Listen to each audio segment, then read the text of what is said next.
Emancipate yourselves from mental slavery. None but you are welcome, sir. So can you just let our people meet you? All right, thank you so much, distinguished Popular World TV. Myself, my name is Comr Atuanya Emeka, popularly known as Bishop. I'm from Umueri. Anambra is local government of Anambra State, and I'm glad to be here today. So you are welcome. Thank you, sir. Comrade Atuanya Emeka. Atuanya Emeka. My pleasure. It is usual with people around here to have one English name, one German name or the other, another Igbo name. And so why is your own Atuanya Emeka? No Celestine, no I'm a Christian, actually. My Christian name, baptismal name is Stephen. But as a historian, as a custodian of Igbo history, so I'm meant to understand that we should always uphold what we have, not giving in to Western name that has taken over. You see somebody answering Stephen, Mark, throwing away his or her Igbo name. So for me, I believe that upholding my maiden name is yardstick for sustaining the growth, tradition, and the culture of Igbo race. Thank you. I'm interested in why you think so. What is in a name? What difference does it make? What name a person gives? The difference is that Emeka means Chukwu Emeka. God has done, and God is so wonderful. But I cannot tell you the literary meaning of Stephen. All I know is that Stephen was a Catholic saint or a Christian saint. But I cannot categorically tell you that this is the meaning, the literal meaning of Stephen. Of Stephen, yeah. So, and somebody answering Peter, Paul, and what have you. You don't know, some of them are Greek words, not even in English. You get the point now. So, if somebody tells you my name is fire, you understand that fire is oku, light. Somebody tells you that his name is wood, just as you are answering upland wood. I may not know the meaning of opla, but I understand that wood is unku. So on that note, I think bearing or answering what you can tell people that this is the meaning, this is what it means. So I'm not trying to criticize the Christian name and what have you, but what I'm saying is that we should not throw away our origin and our own away simply because we want to maintain an English name that you don't even know the literal meaning of it. I like that. I like that. By the way, the hoopla is about is hoopla word. Yes. Word, not wood. Okay, word, yes. Hoopla word, yes. We don't need to go into the history behind the name. Okay. And something, but I think I do agree with you that names matter. Yes. You know, even that word is Owa. Planet Earth. We understand what is word. Yes. Thank you very much. You are welcome. So you are welcome to Hoopla World Studios, Mr. Comrade Atuanya. Thank you, sir. Emeka. And by the way, Comrade Atuanya Emeka, how does the comrade fit into the picture? You could say that the literal meaning of comrade is somebody who fights, somebody who believes in justice, somebody who stands on his or her ground to maintain that justice must be served, justice must prevail. So we have people that bear the name, though rare in the country, people like Comrade Adams Oshomole, and others are answering senators, honorable, and what have you, but I chose to go by the name Comrade, because I believe from Abunishio, from time immemorial, I believe in standing on the right track. I believe in justice. I believe in fighting for just cause. So on that note, right from primary school, secondary school, university days, I've always been known for truth. I've always been known for justice, standing up for, the downtrodden, the peasants, the indigent ones in the society. I've also belonged to Igbo's Lord Charity Foundation that have helped over 6,000 Igbos and even non-Igbos. So some of these things, right now we are standing up for a lot of cases against the indigent ones in society. So you could tell that the name Comrade, I don't want to say I'm honorable, because most of our honorables are not even honorable in character. But you can say that, yes, I've maintained the status quo in terms of bearing the name Comrade. Thank you. So what do you mean is that the word comrade comes from being an activist? Yes. You are an activist? Yes, I'm an activist. Okay, so can you tell us a little more about your life as an activist? Well, like I said earlier, though I may not be popular, but right from time, like I mentioned here, that I'm a member or one of the pioneers of Igbo's Love Charity Foundation. This is a foundation where we help the indigent ones, those that cannot pay their hospital bills, those that are being marginalized. Recently, we have a lot of people that are marginalized. They cannot speak up for themselves. And then we have taken it upon ourselves to help them, resolve some of the issues they are undergoing in society. So on that note, these are things that gives me joy. When I'm doing it, I derive joy from it. Helping humanity to achieve his or her goal. Not necessarily giving money, because I may not have money, but trying to, chip in my time, my energy, my resources to see that everything that you are into or you are going through is being solved and resolved amicably. I understand. It's not all about money. It is not all about giving money. Like you said, somebody who gives us their time might in the end even generate more money, contribute more money to a cause than somebody who, maybe you come to give $1 million and that's just, you think you're doing a lot of money. Exactly. But another person who gives his time might encourage others to bring in 500 million and the work is being done. And then what about the individual who actually goes in the streets to do this? So can you share with us what have been your experience in the pursuit of what you call social justice and being an activist pursuing social justice? Well, over here in Africa or in Nigeria, we all know that people are known for corruption, even our system. Some of the government and some of the security apparatus or security outfits that we have.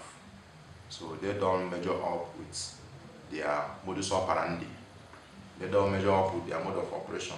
They don't measure up with the vision behind their formation. So you could tell that some of the social activists are the ones doing the job. You hear about a very dark man doing the job that some of our distinguished sons cannot do, helping those that have been marginalized. And even some of them who are in government trying to suppress the young man because he's standing up for others. So the challenges is they are so alarming that sometimes you don't know where to go from there, because you could even be victimized by the powers that be. But because of the love you have for humanity, you keep pushing to achieve your goal. So we don't look towards the challenges. We don't get deterred by the implications of whatever that might be. We are ready to go in for the cause of humanity. But then I want to use this opportunity to applaud people like Very Dark Man, people like Harrison Gwamnishu, people like my distinguished leader, the founder, Igbo's Love Charity Foundation, Maze Ezeaku Ejiofor. So the young man has used his platform to help over 6,000 Igbos ranging from hospital payments, building houses for those who are homeless, and even bringing back some of our youths in prison overseas. Because when you go to overseas, you see some of our Igbo youths in prison. You wouldn't know. They may be sending money, they may be talking with you. You don't know they are in prison. So this young man have helped more than 200 youths being castrated in various prisons in the world. So I want to use this opportunity to tell you that what we are doing is adding up to mankind, development and growth of mankind, and mankind can never erase you in a hurry in the history of mankind. Thank you. It's interesting that this early in this talk, it seems you are reading my mind, because you have brought up the matter of some key figures in today's search for justice in Nigeria, and you brought up the names of activists, like you said, of Very That Man, and you talked about Bamnishu and Ezaku and the rest of them. We'll come back to them in a minute if it's okay with you. But I want you to, can you just take a minute and tell us about your experiences, you know, what have been your best experiences as an activist, your memorable experiences as an activist, pleasant ones. Can you help us? The experiences are quite alarming, but the joy of everything is that when you see that a particular case that you are pursuing is being settled and the victim is happy, having gotten justice, that is your that's your payout. That's actually, the question I asked has more to do with that. What have been your best? I want specific examples of, you know, battles that you fought in the search for justice and you won. You know, which ones do you remember most? Which one gives you the greatest satisfaction and joy? Specific situations that you intervened and you had a positive result that gave you joy. Could you help us? Yes, I could remember vividly some years back, maybe 3 or 4 years back. There's a certain young boy that was imprisoned by a Kali priest for probably, according to the Kali priest, said that the young boy disobeyed his orders and stuff like that, and the guy was imprisoned right inside the house, was in captive. Because I was going to ask, how will the Catholic priest imprison somebody? Is he a judge or the priest locked up the guy. Just locked him up? I think for about 3 years or 4 years or thereabout, and according to the story, in his residence? In his residence. So 3 years? I think. That's serious. Yes, so you are. So I think we got the story, and thank God for my boss, Maze Ezaku.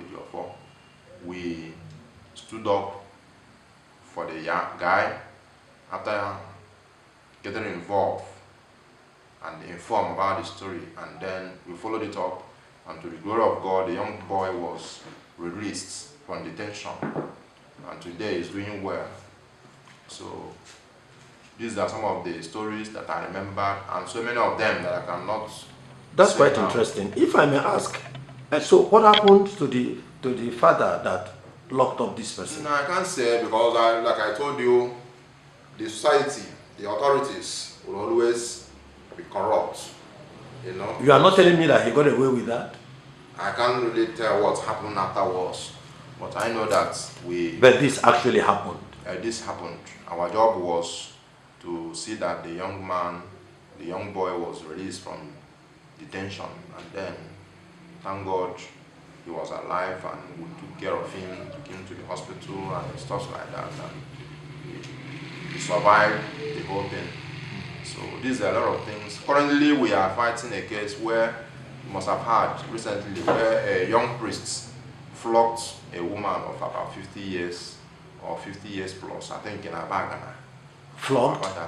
Flogged her with cane. The one I heard up is the priest that gave a child a knock or something. That was about last year or last 2 years.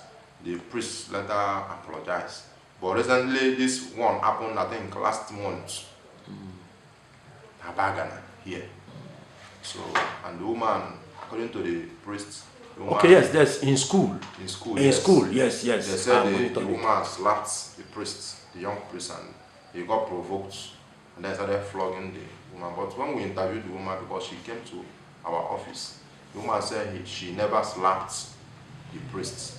So, and then she's begging and asking for justice, because according to the Commissioner for Human Affairs, Dr. Obinabo, she said that the story, I mean, the matter is no longer within their jurisdiction, but the matter is now with the Catholic Church for Bishop and the Catholic Church to settle it out of the court, out of the government's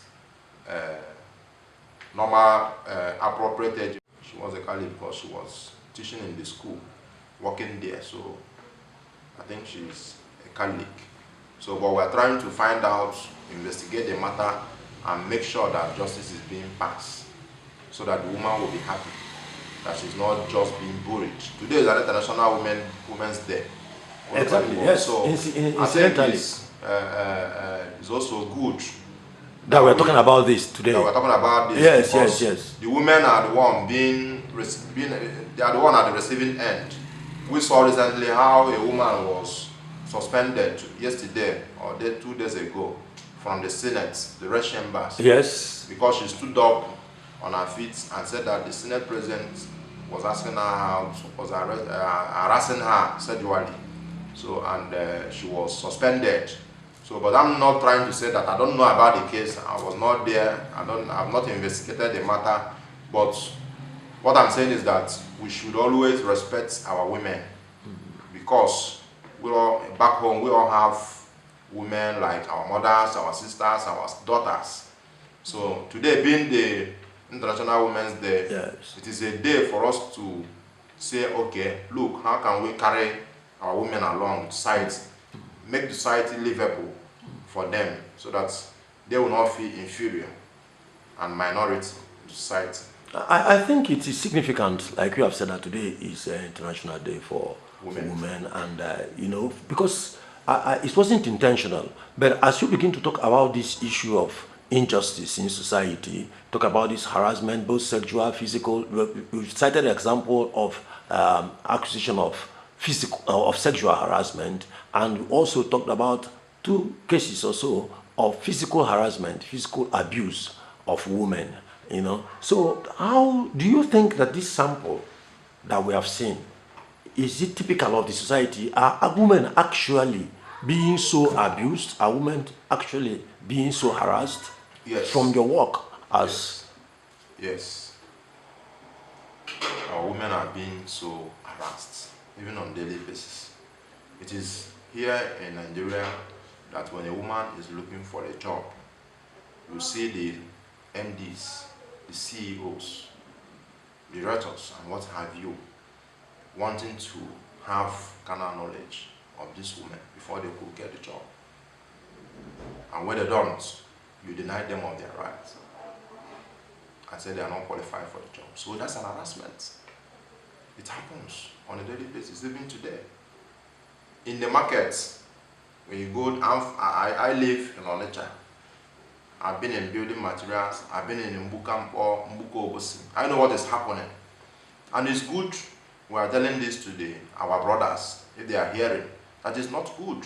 A young lady who has finished secondary school that wants to work probably maybe 1 or 2 years, because her parents could not afford her school fees going further in the higher institution, will come to vie for a sales rep in your maybe company or your shop, and then you say you must sleep with her before you could employ her.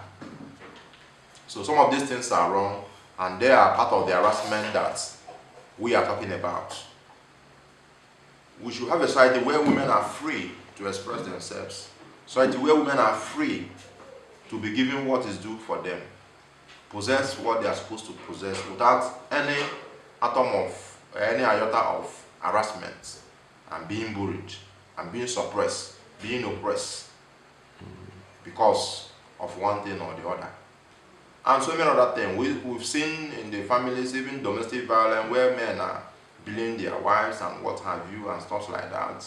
So a lot of things are playing out in the world of the women. But these are our mother, these are our sister, these are our daughters that we're supposed to love, supposed to show respect, supposed to accord some respect.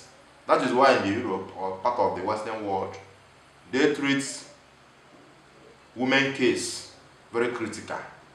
When you raise your filthy hands on a woman or when you harass a woman, they will take you into their custody and they will take the case very seriously and deal with you. But here in Africa, it's not, the reverse is the case. We get away with these things. It's a normal thing in the government parastatals. It's a normal thing in private sector. It's a normal thing in even the commercial outlets, the business outlets. Our women are being abused. For them to be given their rightful positions, you know, you want to take advantage of them. So these are part of these things that our women are facing in society that I want to talk about, and I want us to today, in the spirit of what we are celebrating, the International Women's Day. International Women's Day, to retrace our character and say, now let us call our women on the round table. Today, you go some part of the world, you see women being the presidents, the prime ministers, or part of the European and the Western worlds. But in Africa, you barely see a woman being the president because we believe that they are inferior, they are minority, and they have nothing to offer apart from being married, giving birth, and sex. So we should always know that they are women and they have the capacity to do anything they want to do as long as that thing is legal. Thank you. You out there, we are still here at the Center for Research in Igbo History and Culture. We're still at Hoopla World Studios, and today is International Day for Women, International Women's Day, and I have the pleasure of the company here of Comrade Atuanya Emeka discussing the realities of being a woman in today's society. So, Comrade Emeka, we've talked about passionately about so many examples of harassment of women, both sexual, physical, and in other ways and things like that. So, what factors do you think actually responsible for this? Are there particular factors, maybe in our culture, in the economy, that predispose women to this kind of harassment and injustice? I can tell you that our culture is part of the factors, because here in Igbo land, we believe that a man is the man of the house and a woman should be under the man. It is something with every other culture and religion or what have you. But then what we do not take in as part of the factor that disposes women to suffer is that they are human beings like us. Even though they are under us, we are meant to pamper them, we are meant to care for them, we are meant to cater for them, we are meant to carry them along. They are not meant to be our slaves.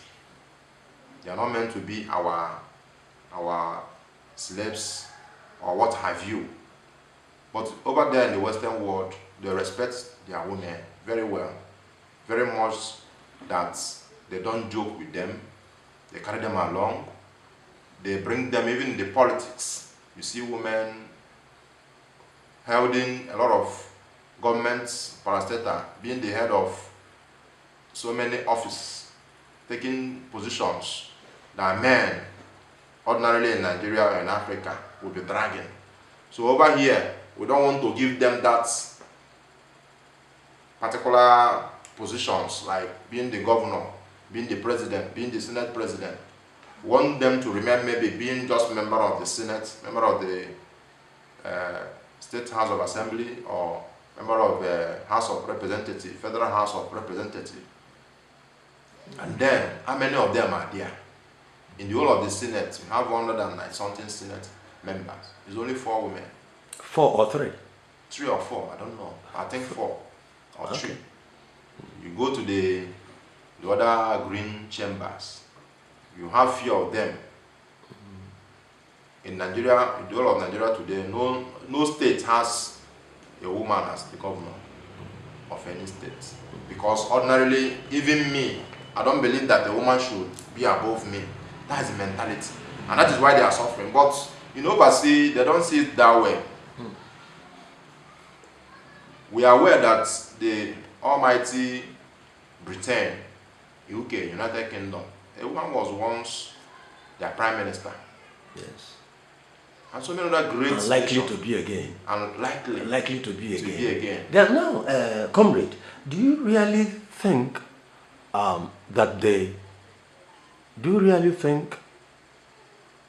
that the Western culture that gives the woman more opportunity in the workplace, do you think that it necessarily is more advantageous for the woman as a woman than our culture that does not give them that much exposure in the workplace? Yeah, it is more advantageous. In their interest, more advantageous. You think it's in their interest? Yes. Yes. The reason is simple. Because some of these women are icons of change. We talk about today being the International Women's Day. In the World Bank, we had one of our own by the name Ngozi Okonjo-Iweala, who was once president of the World Bank or vice president, I don't know. Yeah, yeah. And today she is holding Commonwealth. Yes.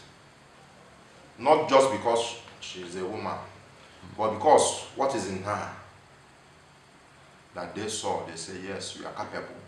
White men or the Western world, they don't believe in your skin color, they don't believe in your sex. No, they you see, what I'm trying to say is this. I agree that the Western culture gives more opportunities for the women for professional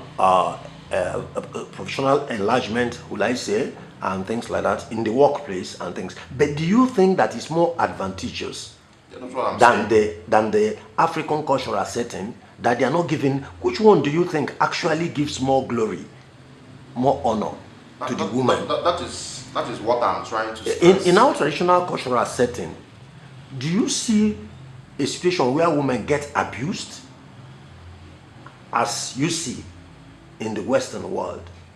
Or maybe like in Nigeria, where we are not Anuenu, we are not Aduana, we are not actually embracing the Western culture of liberalism, and we are not actually embracing our own traditional culture that that kind of puts the woman on a pedestal.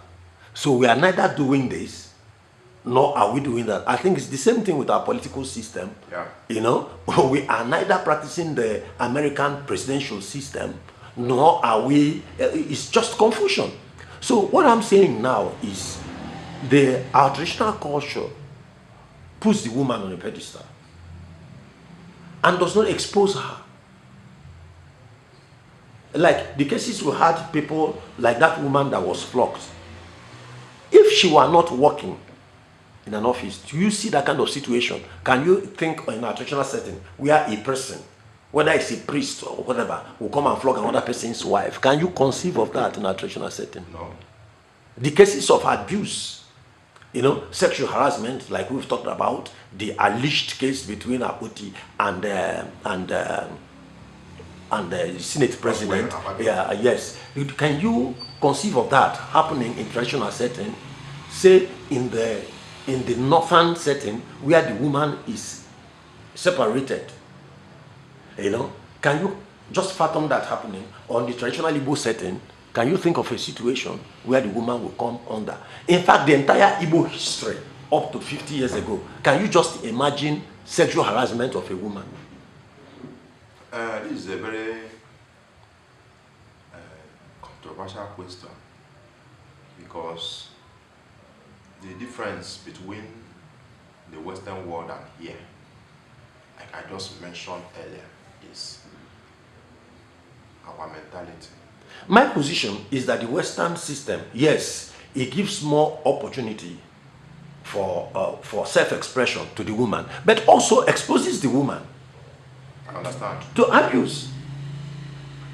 Our own cultural norms do not give the woman that much That's what I'm telling you. latitude for That's what I'm expression. telling you. But it puts the woman on a pedestal as if she were an object of worship that is inviolable. That's what I'm telling you. If you say the Western world exposes the woman into some certain positions, probably because they are fitting into these positions, and then, but the mentality of them and ours are different, because they know that if, for instance, if a woman is the head of the chief of army staff in Nigeria, can the male colleagues take order from her? When a woman says, stand up, sit down, you begin to say, this woman is controlling me. Or, no. Not necessarily because you want to disobey her, but of course she's a lady, she's a woman. So how can this woman tell me what to do? A woman that urinates, you understand that kind of a thing? So now our mentality is the dichotomy between the Western world and the Africans. We have not understood a lot of things, and that is why we are still finding it difficult to carry our women along in the exposing them in the workplaces, in the parastatals, and in the government. Unlike the Westerners, who knew that if these women are being exposed to these offices, to these positions, that men ordinarily may think that they are not supposed to take orders. They make their laws very strict. They make their constitution very strict, favoring the women. If you go to abroad today, there are countries that when you see a lady and you touch her, you are in trouble. They make these laws to curtail excesses of the male. But so the question is, do those laws actually, are they effective in curtailing? Do they protect the woman? Of course. Because we see the women still experiencing all sorts of abuse. Even You then. cannot eradicate it. But we're talking about the percentage. You cannot 100% eradicate abuse. Abuse is everywhere. In the government, in the church, in the market, in the community, is something that is nature, something that has come to stay. But what measures are you putting in place? You have strict measures to curtail it. In schools, when you have boys and girls, and the boy is the labor prefect or senior prefect, then other students who are female ones in SS1 and SS2, he flogs them, he abuses them. Do you think the school in question should make the school laws such that they don't have power to abuse the younger students? And the younger student, the female ones, will be given orientation. They will be orientated that whenever you face abuse by any of these senior students, come and report. Are you getting the point? So now, our mentality is the yardstick for some of the abuses we are experiencing in this country. You see, before we come back to here, because you have taken us abroad, can we spend a few minutes abroad before we come home? I'm challenging, I'm talking about the effectiveness of the system. In the Western world. Yes, that we kind of laud and say, it's a lot of crimes and this, that gives more opportunity. But statistically, do we find that there is more opportunity for women abroad? You talk about, yes, you can name this person that has become the prime minister of this country, this person that has become prime minister. Is it the norm? How many women, even in that system, actually get to rise to the top? Of course, we hear one or two names. Across the world in the last 30 years, I can easily name most of the women that have reached the top. We talk about Thatcher in England. Talk about I think Germany has had one or two female leaders, and then in India we had Indira Gandhi and one or two other places. Statistically, compared to the population of women, do you think that these few indicate that women are actually getting their fair share of these things? I think no. What we are talking about is, I don't categorically meant... In the world, we have more women than men. I don't categorically... I'm not saying that women, those ones you mentioned, are just head of states or president or prime ministers. But even in the business world, when a woman gets to the top of a 40, to a certain point, that I can agree with you in some areas or in all areas you rightly point out, because I wasn't talking about the negative aspect of it. You understand now? I was talking about women working freely, as Elon Musk is today, even though it's a personal decision. If he says, I don't want to get married because of one thing or the other, he has rights to remain celibate. But does not mean that in his own company, that if a woman is more in the right track or in the right mind or sound to become the head of whatever department, that he wouldn't give it to her. He would say, no, I don't want to give this thing. This woman will do this, this woman. That's what the angle I'm coming out from. I agree with you. They don't abuse their women that much than we do. But I'm saying there is institutional abuse. You said? I'm saying there might not be personal abuse of women, might be limited by that system, but there is an institutional systemic abuse of women that is enthroned as you are reducing the personal abuse of the women, and you are exposing them to institutional and systemic abuse that they have no protection from. You are taking from them what culture gives them, what God gives them, and you are giving them a pseudo opportunity to be what they are not, and which in the end, so maybe the woman now in the workplace might enjoy her being a working class lady, a CEO, for maybe a total of 10 years, and she ends up without a home because the courts are giving her advantage, and the men are losing interest in marrying them. And remember, Elon Musk is not saying that he's going for celibacy. He's rejecting marriage. He didn't say he's becoming celibate. So if he's not becoming celibate, but just decide, and not just Elon Musk, yes, all these other men who have seen Chege from the liberated women and say they won't get married again, and even the ones that are getting married, yes, are changing the way they own property. They are changing the way they own property. So they sign their property to their mother before getting married. Because they know that if you marry the woman today, 5 years down the line, some even a year down the line, they will create a sin for divorce and go with half of what you have.